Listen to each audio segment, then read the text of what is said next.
सहनावतु सहनौ भुनक्तु सह वीर्यं करवावहै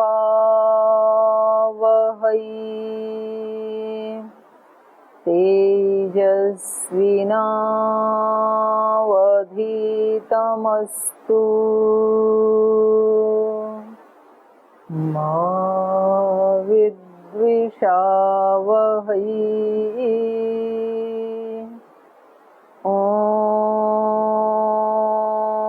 व्रतानां व्रतपते व्रतं चरिष्यामि तच्छकेयं तन्मे राध्यताम्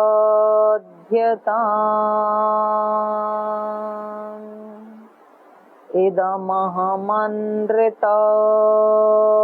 सत्यमुपैमि ॐ शान्ति शान्ति शान्तिः।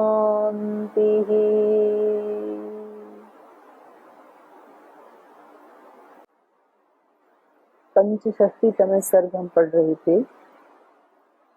इसमें विश्वामित्र जी उत्तर दिशा से पूर्व दिशा में चले गए और वहां उन्होंने अत्यंत कठोर तपस्या प्रारंभ कर दी। और इस तपस्या को करते हुए बहुत सारे उनके ऊपर आक्रमण हुए, बहुत सारे विघ्न बाधाएं आई तपस्या में, लेकिन उन्होंने पूरा उनका सजगता के साथ उनका सामना किया और किसी भी दोष को अपने अंदर उन्होंने आने नहीं दिया, क्रोध को नहीं आने दिया। तो इस प्रकार से अटल रहते हुए उन्होंने हजारों वर्षों का अपना व्रत जो है वो पूरा कर दिया। एक लंबे समय तक जब हम सजगता पूर्वक किसी एक व्रत का पालन करते हैं, अपनी एनर्जी को नष्ट नहीं होने देते हैं, तो वो एनर्जी फिर घनीभूत होकर के हमारे लिए एक अस्त्र शस्त्र का काम करती है। वो एक बहुत बड़ी संपदा, एक बहुत बड़ी दौलत हमारे लिए होती है।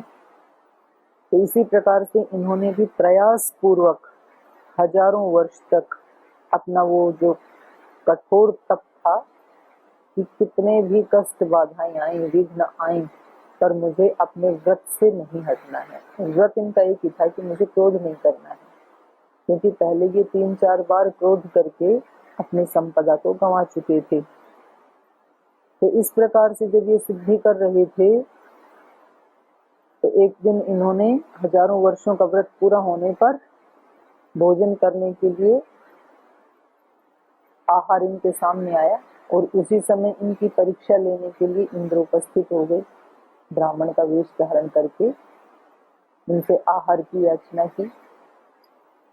जो व्यक्ति हजारों वर्ष से भूखा है, अन्न नहीं खाया है, तो उसकी दृष्टि में अन्न की क्या महत्ता होती है, ये आप कभी, कुछ ऐसे बच्चे आपको मिल जाएंगे, कहीं बड़े भी मिल जाएंगे जिनको भोजन नहीं मिलता है, और फिर यदि उनके सामने कोई भोजन आ जाए तो वो बिल्कुल ऐसे झपटते हैं जैसे पक्षी किसी मांस के लोथड़े पर झपट के पड़ते हैं। ऐसे वो भूखे बच्चे जो होते हैं तो उसमें इतनी छीना झपटी होती है। तो इसी प्रकार से ये भी, क्योंकि हजारों वर्षों से इन्होंने अन्न नहीं खाया था, हजार का मतलब है यहाँ पर बहुत सारे वर्षों से, तो जैसे ही इन्होंने आज पहली बार ग्रास तोड़ना चाहा तभी इंद्र आकर के उपस्थित हो गए। तो यदि सामान्य स्थिति होती तो निश्चित रूप से झुंझलाहट आना, क्रोध आना, गुस्सा आना स्वाभाविक था, लेकिन क्योंकि ये अभी पूरे व्रतधारी हो चुके थे, जैसे हम अपने नाम के आगे टाइटल लगाते हैं ब्रह्मचारी, वैसे ही टाइटल होता है व्रतधारी। व्रत को जिन्होंने धारण किया और व्रत को जिन्होंने पूर्ण किया, तो ऐसे ऐसे टाइटल तो लगाने चाहिए।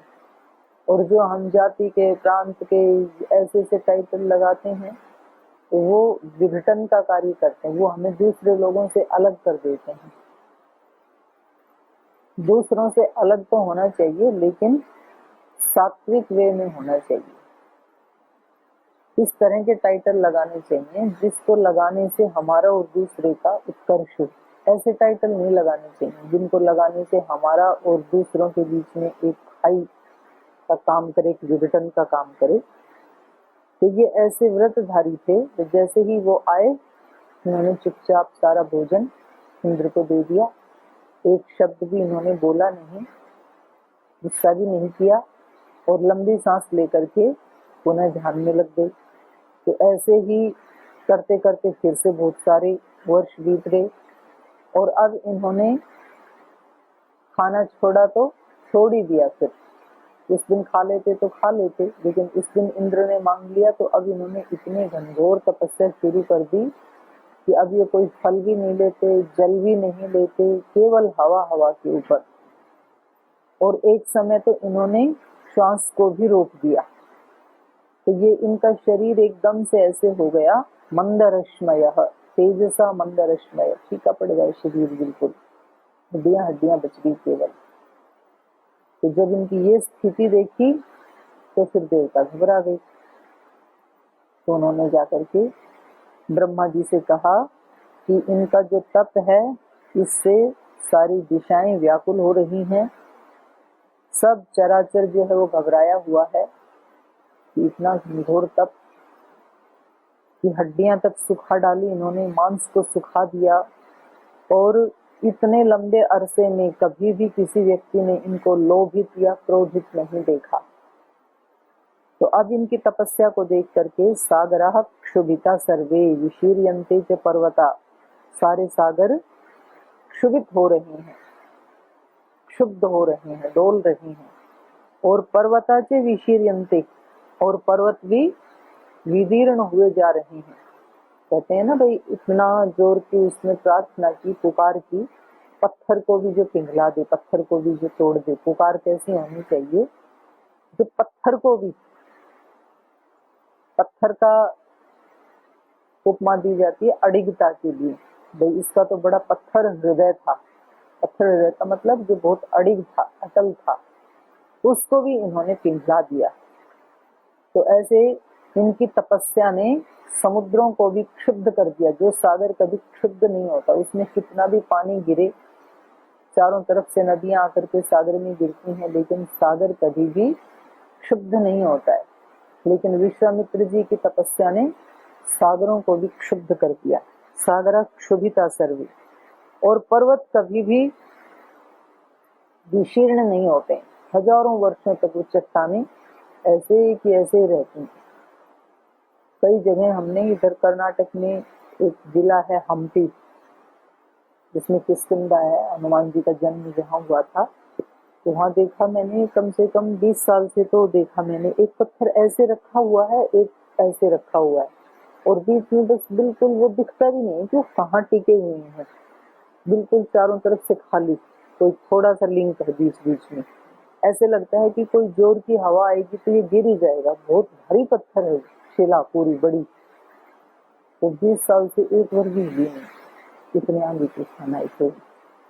तो पर्वत जल्दी से विदीर्ण होते नहीं है, लेकिन इनकी तपस्या को देख करके पर्वताच विशीर्यन्ते वसुधाच प्रकंपते, धरती माता कभी कांपती नहीं है, कितना भी उस पर अत्याचार किया जाए, कितना उसके ऊपर मल मूत्र खाद गंदगी उसके सीने को फाड़ देते हैं, खोदते हैं, क्या क्या करते हैं उसके साथ, लेकिन वो अत्यंत धैर्य से युक्त है।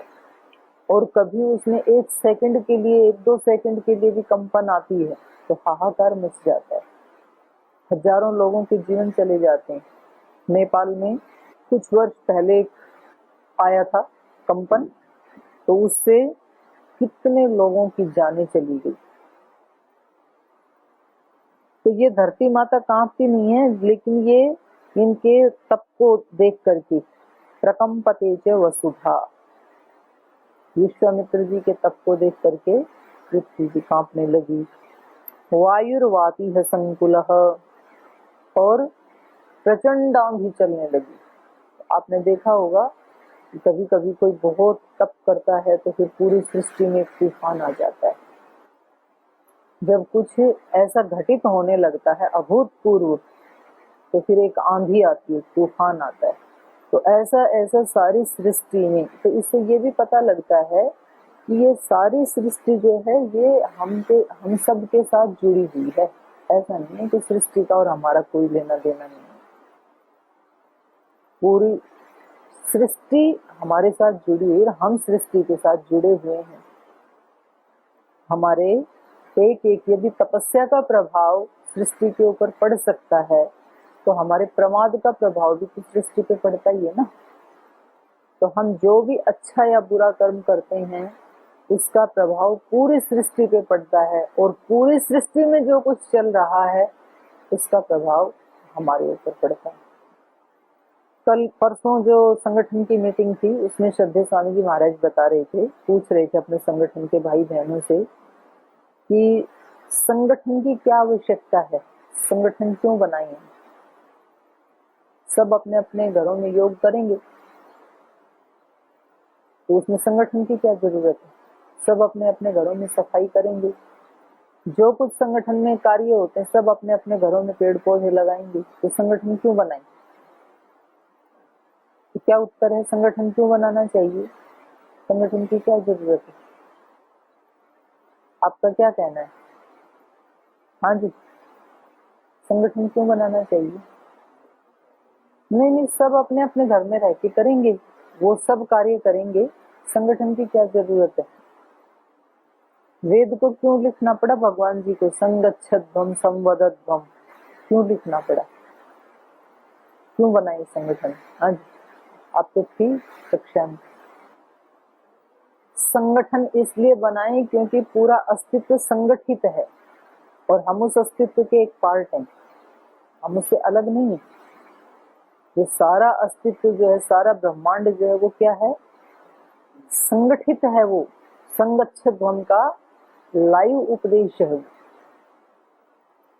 क्रियात्मक उपदेश दे रही है ये सृष्टि। वेद हमें शाब्दिक उपदेश दे रहा है, सैद्धांतिक उपदेश दे रहा है, और सृष्टि इसी चीज का क्रियात्मक उपदेश दे रही है। संगच्छध्वम, पृथ्वी सूर्य के चारों तरफ घूम रही है। पृथ्वी किससे जुड़ी है, सूर्य से। चंद्रमा किससे जुड़ा है, पृथ्वी से, क्योंकि चंद्रमा पृथ्वी को चक्कर लगा रहा है।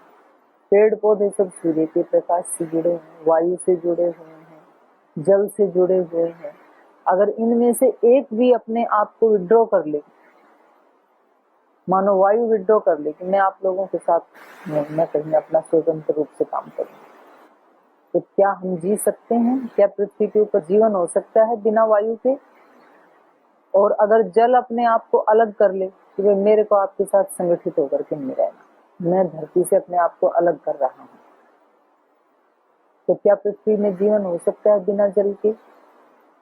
तो इनमें से एक भी अपने आप को हटाए तो हमारा जीवन नहीं चल सकता है। तो ये सारी सृष्टि क्या कर रही है? संगठित होकर काम कर रही है। और इस पृथ्वी का एक एक जो घटक है वो भी संगठित होकर काम कर रहा है। जैसे ये सारा अस्तित्व संगठित होकर काम कर रहा है, उसमें हम भी एक पार्ट हैं। और हम जो एक पार्ट हैं तो हमारा ये पूरा शरीर भी संगठित होकर काम कर रहा है।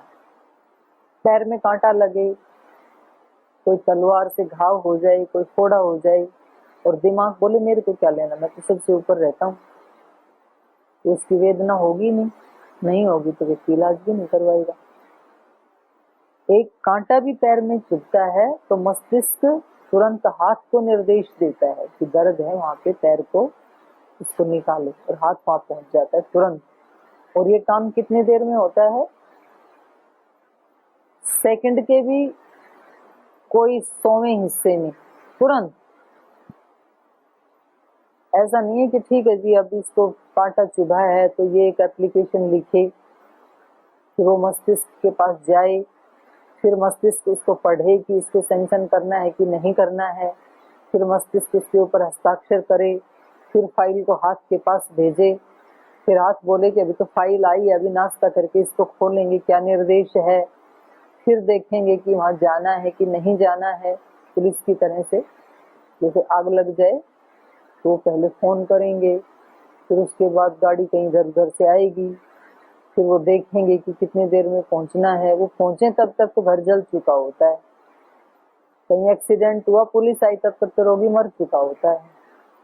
तो ऐसे ही यदि यहाँ इसमें पिंड में भी होने लगे तो क्या जीवन थोड़ी चले फिर? तो जैसे कहीं दर्द होता है तुरंत वहां पर हाथ पहुंच जाता है हमारा। तो सारा का सारा शरीर हमारा एक संगठन का क्रियात्मक उदाहरण है। श्वास अपना काम कर रही है, प्राण यदि ना चले नहीं जी सकते हैं, अन्न यदि ना खाएं, मुंह ना खाए नहीं जी सकते, या खा के अपने पास ही रख ले, नीचे सप्लाई ना करे, या फिर आमाशय अपने पास ही रख ले, आगे प्रोसेस ना करे। तो ये पूरा एक साइकिल चल रहा है। हाथ उठाते हैं अन्न को लेकिन अपने पास नहीं रखते, हाथ मुंह को दे देते, मुंह भी अपने पास नहीं रखता, पेट को दे देता, पेट अपने पास नहीं रखता, उसमें जठराग्नि से पुनः पचा करके उसमें 7 धातुएं अलग अलग बन जाती हैं, और ऊन का पार्ट उनको दे दिया जाता है, हड्डी का हड्डी को, मांस का मांस को, मज्जा का मज्जा को, इस तरह से। तो कितना बड़ा संगठन है ये। तो सारी सृष्टि हमें सिखा रही है संगठित होकर के जीना। तो यहाँ पर भी ये जो सारी सृष्टि में कहीं सागर क्षुभित हो रहे हैं, कहीं पृथ्वी कंपायमान हो रही है, वायु जो है वो संकुल हो रही है, प्रचंड हो रही है, तो इसका मतलब है कि इस व्यक्ति ने इतना प्रचंड पुरुषार्थ किया है कि सारी सृष्टि को प्रभावित किया।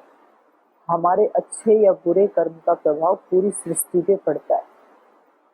जैसे कोई बहुत बड़ी झील है और उसमें आप एक कंकर बीच में डालते हैं छोटा सा, तो वहां एक लहर उठती है कंकर गिरते ही, फिर उस लहर से दूसरी, फिर उससे तीसरी, चौथी, पांचवी, लास्ट तक का जो पानी है वो उस एक कंकर के डालने से प्रभावित होता है। माने एक कंकर ने पूरी झील के पानी को प्रभावित कर दिया। और ये तो साइंस ने प्रूव कर दिया। अगर यहाँ पर कोई तितली उड़ती है, उसने अपने पंख फैलाए तो कुछ वाइब्रेशन हुआ ना वहां पर, यही वाइब्रेशन बढ़ते बढ़ते मल्टीप्लाई होते होते होते होते होते उधर अरब देश तक जब पहुंचेंगे तो वो एक आंधी और तूफान का रूप धारण कर लेगा। यही वाइब्रेशन मल्टीप्लाई होते हैं। तो जब हम अच्छा सोचते हैं तो हम पूरे ब्रह्मांड को प्रभावित करते हैं, एक अच्छा ही देते हैं, और जब बुरा सोचते हैं तो पूरे ब्रह्मांड को प्रभावित करते हैं। तो हमारा पाप या पुण्य इतना ही बड़ा होता है कि किसी भी कार्य को हम सोच लेते हैं छोटा सा काम है, इसमें दूसरे को क्या, मैं सोच रहा हूँ इसमें दूसरे को क्या दिक्कत। आप सोच रहे वो आप तक रहेगा नहीं ना, क्योंकि आप पूरे इस अस्तित्व का एक पार्ट है छोटा सा। तो केवल आप तक आपका अलग अस्तित्व हो सकता ही नहीं है ही नहीं। आप जुड़े हुए हैं एक दूसरे से। तो ये सोच जो है ये बहुत घातक है उस व्यक्ति के लिए भी कि मुझे दूसरे से क्या लेना देना, मेरा अपना जीवन है। बिल्कुल लेना देना है, आप चाहो या ना चाहो, आपका अलग अस्तित्व हो सकता ही नहीं है। इसलिए वेद में भगवान को कहना पड़ा, ये हमें सिखाना पड़ा, संगच्छध्वम संवदध्वम। अगर कोई दूसरा ना भी समझे हमारी भाषा को तो भी प्रभाव तो पड़ता ही है। तो हम ऐसी भावना करें उसके लिए भी कि वो व्यक्ति भी सबके साथ मिलकर चले। तो ये सब इकट्ठे हो गए ब्रह्मा के पास। ये तो सारी पृथ्वी जो है वो प्रभावित हो रही है और पता नहीं अब आगे और क्या होने वाला है। तो इसके आगे अब हम पढ़ेंगे। चलें आगे। ब्रह्मन् प्रतिजानीमो नास्तिको जायते जनः सम्मूढमिव त्रैलोक्यं सम्प्रक्षोभितमानसम् भास्करो निष्प्रभश्चैव महर्षेस्तस्य तेजसा बुद्धिं न कुरुते यावन्नाशे देवमहामुनिः तावत् प्रसादो भगवन्नग्निरूपो महाद्युतिः कालाग्निना यथा पूर्वं त्रैलोक्यं दह्यतेऽखिलं देवराज्यं चिकीर्षेत दीयतामस्य यन्मनः ततः सुरगणा सर्वे पितामह पुरोगमाः विश्वामित्रं महात्मानं वाक्यं मधुरमब्रुवन् ब्रह्मर्षे स्वागतं तेस्तो तपसा स्म सुस्तोषिताः ब्राह्मण्यं तपसोग्रेण प्राप्तवानसि कौशिकः दीर्घमायुश्च ते ब्रह्मन् ददामि समरुद्गणः स्वस्ति प्राप्नुहि भद्रं ते गच्छ सौम्य यथा सुखम। तो सब देवताओं ने जाकर के उनसे कहा, ब्रह्मन् न प्रतिजानी में, हमें नहीं पता, नास्तिको जायते जनः, सब लोग नास्तिक की तरह शून्य हो रहे हैं, मतलब किसी को सूझ ही नहीं रहा कि क्या करें। न प्रतिजानी में नास्तिको जायते जनः सम्मूढ़म इव त्रैलोक्यम, तीनों लोक सम्मूढ़ जैसे हो रहे हैं, मूढ़ता से युक्त हो रहे हैं, किसी को पता नहीं कि हो क्या रहा है। तो तीनों लोकों में एक मूढ़ता सी छाई हुई है। सम्मूढ़म इव त्रैलोक्यम संप्रक्षुभित मानसम, और सब के सब क्या है, प्रक्षुभित मानसम, अत्यंत क्षुभित मानस वाले हो रहे हैं। उनका अंतःकरण है वो संप्रक्षुभित, अच्छी तरह से प्रक्षुभित हो रहा है, किन कर्तव्य विमूढ़ हो रहा है कि क्या करें, कुछ पता ही नहीं चल रहा है। ऐसी स्थिति आ गई सृष्टि में। भास्करो निष्प्रभश्चैव महर्षेस्तस्य तेजसा बुद्धिं न कुरुते यावन्नाशे देव महामुनिः। तो इसलिए कह रही हैं कि भास्करः निष्प्रभश्चैव, सूर्य जो है वो कैसा हो रहा है, निष्प्रभ जैसे। भास्करो निष्प्रभश्चैव महर्षे तस्य तेजसा, उस महर्षि के तेज से सूर्य कैसा हो गया, निस्तेज सा हो गया, माने उसकी तेजस्विता सूर्य से भी बढ़ करके होगी। बुद्धिम न कुरुते यावन नाशे देव महामुनि, हे देव महामुनि यावन नाशे न कुरुते, जब तक वो महामुनि इस सारी सृष्टि का नाश ना कर दे उससे पहले बुद्धिम कुरुते। आप कुछ सोच लो, आप यहाँ आराम से बैठे हैं और उसकी तपस्या इतनी बढ़ती जा रही है कि सारी सृष्टि को उन्होंने अभिभूत कर दिया है। तो देखो, इससे पता चलता है कि एक मनुष्य की कितनी ऊंची उड़ान हो सकती है, कितनी उसमें शक्तियां हो सकती हैं, जो सृष्टि को भी पराजित सा कर दे। भूत जय सिद्धि बताई ना महर्षि पतंजलि ने योग दर्शन में, तो इन भूतों को भी जीता जा सकता है। अभी तो हम आदि भौतिक दुख से कितने परेशान हैं। अभी बारिश हो रही है कितने प्रांतों में लोगों के मकान बह गए, घर बह गए, पशु बह गए, उनके पास कोई आश्रय नहीं है, तो कितनी परेशानी हो रही है। और एक इसी मनुष्य के पास वो शक्ति है कि वो इसके ऊपर कंट्रोल कर सकता है। जब चाहे बारिश करवा ले, जब चाहे तो बंद कर दे, जब चाहे तो वो वायु को प्रचंड रूप से प्रवाहित होने की अनुमति दे, और जब चाहे तो ना दे। अब ये बिल्कुल काल्पनिक चीजें दिखाई दे रही है। ऐसे थोड़ी हो सकता है कि ये सारी सृष्टि मनुष्य के कहने से चली। मनुष्य के कहने से तो नहीं चलती, पर भगवान के कहने से तो चलती है। ईश्वर की आज्ञा से, ये तो जड़ है सारी प्रकृति, तो चेतन की आज्ञा से ही चल रही है। और चेतन आज्ञा कैसी देता है? जैसा जैसे हमारे कर्म होते हैं वैसी आज्ञा देता है इस सृष्टि से।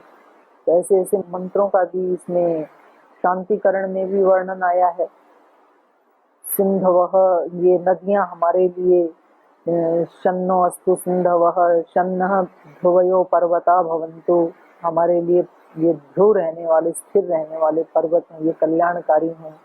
सारी औषधियां हमारे लिए कल्याणकारी हैं। तो वहां पर शम शम कह करके सब पृथ्वी के इन भौतिक जो शक्तियां हैं इनका वर्णन किया गया। ये सब हमारे लिए कल्याणकारी हैं। सन्नः औषधयः सन्तु, सन्नः वनस्पतयः सन्तु, ऐसे ऐसे। ये इस व्यक्ति की, इस मनुष्य की कितनी इसकी आगे बढ़ने की लिमिटेशंस है, इतनी इसकी शक्तियां हैं कि इन्होंने सूर्य को भी अपने तेज से कैसा कर दिया? निस्तेज सा कर दिया, फीका कर दिया। भास्करो निष्प्रभश्चैव महर्षे तस्य तेजसा। और यदि ऐसे ही चलता रहा तो ये सब अभिभूत हो जाएंगे और सृष्टि का तो नाश ही हो जाएगा। तो जब तक आपकी बनाई हुई सृष्टि का नाश ना हो जाए तब तक आप, उससे पहले ही आप बुद्धिम कुरुत, आप कुछ विचार कर लीजिए। तावत प्रसादो भगवान अग्नि रूपो महाद्युति ही। तो कह रहे हैं जब तक इसका विनाश ना, क्योंकि वो अपनी तपस्या में लगे हुए हैं, किसी उपलब्धि की प्राप्ति के लिए, किसी उपलब्धि के लिए लगे हुए हैं। और उनकी उपलब्धि क्या है? ब्रह्मत्व की प्राप्ति। वो ब्रह्मत्व की प्राप्ति करना चाहते हैं। और यदि वो उनकी नहीं हुई, उन्होंने अपनी तरफ से पूर्ण पुरुषार्थ कर लिया और वो उनको उपलब्ध हुआ नहीं, तो फिर क्या करेंगे? फिर वो धनुष बाण उठाएंगे, क्षुभित हो जाएंगे। और एक बार यदि उन्होंने उठाया तो आज उनके पास इतना तेज है फिर कि वो सब तहस नहस कर सकते हैं सृष्टि को। तो भय किससे होता है? शक्तिशाली से। तो जो हमने मंत्रों में पढ़ा, अभयम न करत्यंतरिक्षम अभयम द्यावा पृथ्वी उभे अमे उभे इमे, हमने सब तरफ से अभय कर दो। अभयम पश्चात पुरस्ताद उत्तराद अधराद अभयम नो अस्तु, सब तरफ से हम अभय हैं। तो अभय कौन व्यक्ति हो सकता है? जो शक्तिशाली। ये मंत्र बोलने से थोड़ी व्यक्ति अभय हो सकता है। और गीता के भी जो दैवी संपद है उसमें सबसे पहली दैवी संपद क्या है? अभयम। तो अभय होना बहुत बड़ी बात है। लेकिन अभय कौन हो सकता है? जो सर्वशक्तिमान हो, जो उसको किसी से भय होगा ही नहीं, जिसके पास बहुत सारी शक्तियां हों। भय तो निर्बलता से होता है ना हमेशा। भय हमेशा किससे उत्पन्न होता है? दुर्बलता से, निर्बलता से। मानो किसी के पास धन है तो उसको किससे भय है? उससे ज्यादा जो धनवान है उससे भय है, उससे नीचे वालों से कोई भय है ही नहीं।